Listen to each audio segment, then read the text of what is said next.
première équipe, il y a 3 caisses à récolter de mâches. Donc avec Kevin, je l'ai vu arriver en haut, Dagman et Rumisa. Donc Dagman et Rumisa commençaient à récolter la mâche. Les oignons, c'est les feuilles d'oignon bottes en T8. C'est la première fois qu'on les commercialiserait. Je vais passer, on va faire une botte type avec José et Julien. Comme ça, vous voyez aussi cette récolte-là. Voilà, ça vous permet après que Julien il continue tout seul et que tu enchaîner la soupe. Ouais, bah tiens, on y va. Encore. Ouais, voilà, d'accord. Je sais pas, tu vois, j'ai fait 2 tests. Je sais pas si ça va repousser une deuxième fois. Je pense que ça va. Ouais, j'ai réussi.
Ça, 172 kilos.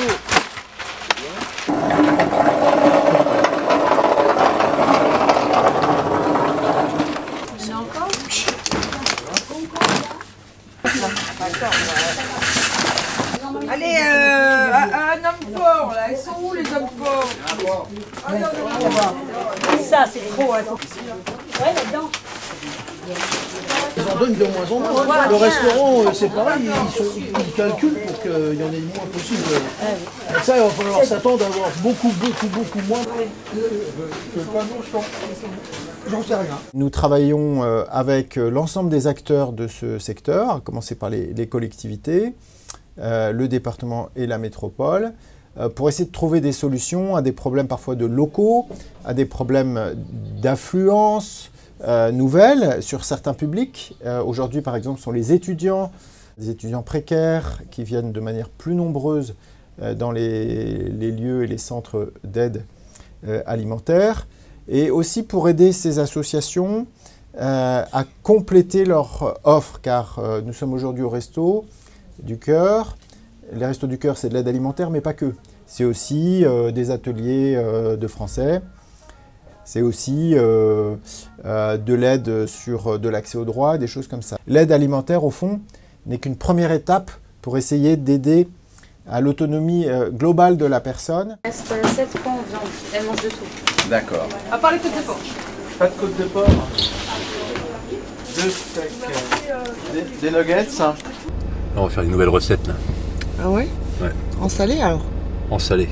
Ouais, maintenant qu'on a l'autoclave, on va pouvoir commencer à faire des tartinades, des trucs comme ça quoi. Il n'y a personne. Oh, qu'est-ce que ça va être bien. On aura le dépôt pour nous tout seuls. Ça va? Et toi? Ouais.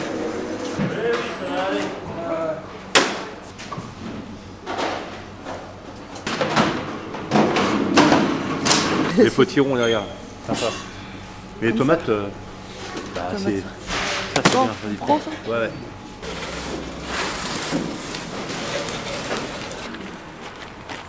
Et voilà. Merci chef, c'est gentil. De rien. Plus ça. Tomate, alors tomate. Tomate encore. Tomate toujours.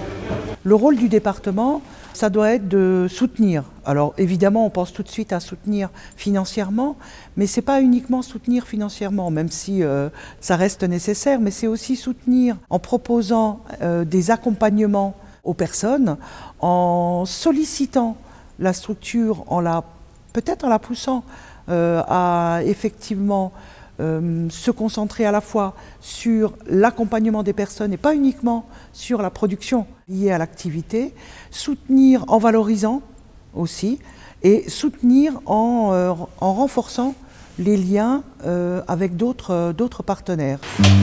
Tu te rappelles comment on fait? Allez, vas-y.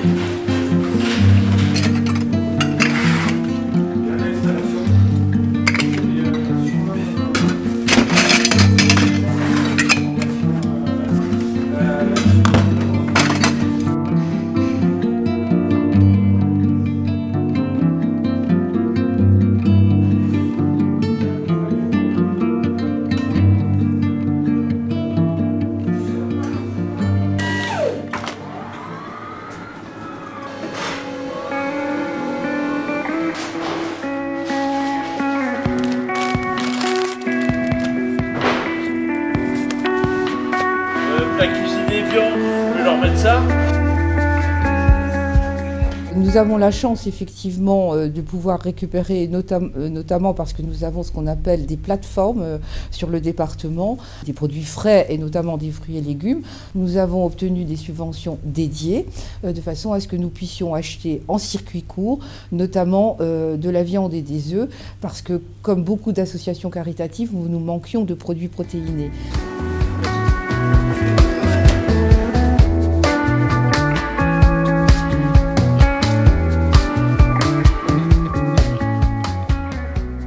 On fait 3 gâteaux là.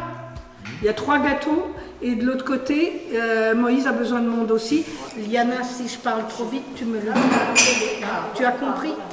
On te donnera dans 2 semaines, 3 semaines des amendes pour faire toi à la maison avec tes enfants. D'accord?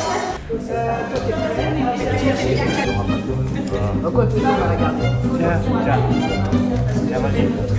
C'est vrai, tu coupes comme ça, regarde. Ça se fait pour mettre aux ingrédients le sucre. Là, tu as mélangé, je te mets le sucre, mais tu vas devoir faire 10 minutes.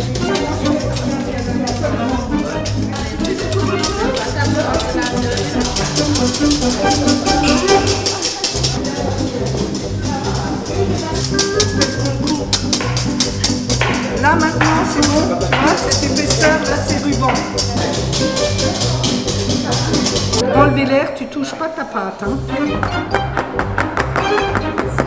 Et tu le mets au four, c'est tout. Ok.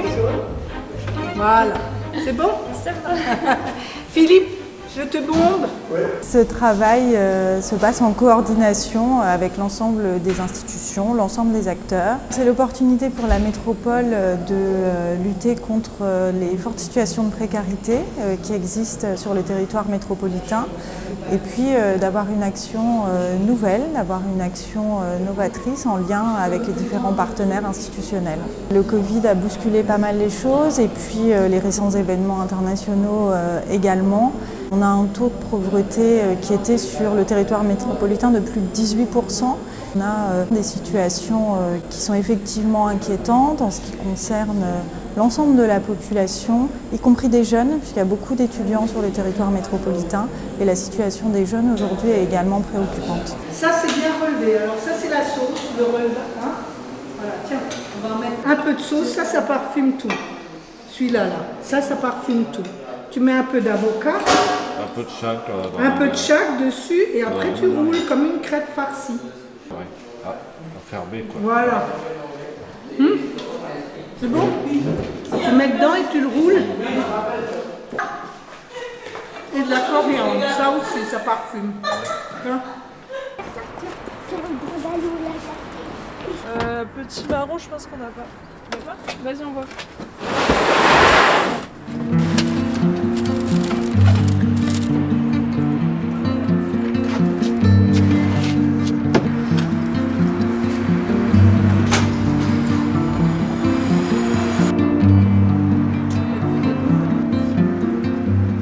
Le partenariat, ce n'est pas uniquement mettre bout à bout, côte à côte, un certain nombre de partenaires hein, qui se passent la balle les uns les autres.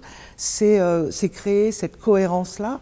Donc forcément, chaque fois qu'on essaye de créer cette cohérence-là, chaque association, chaque institution doit être capable aussi de modifier quelque chose dans sa propre activité. Donc c'est forcément au long cours, parce que ce qu'on constate, c'est que les besoins d'aide, là on parle de précarité alimentaire, est une question qui est de plus en plus prégnante, présente. Malheureusement, les demandes, les besoins sont, on constate en particulier ces derniers temps, sont en augmentation. Tout ce qui est proposé ici est très essentiellement faute bien. S'il fallait du pain, de la brioche.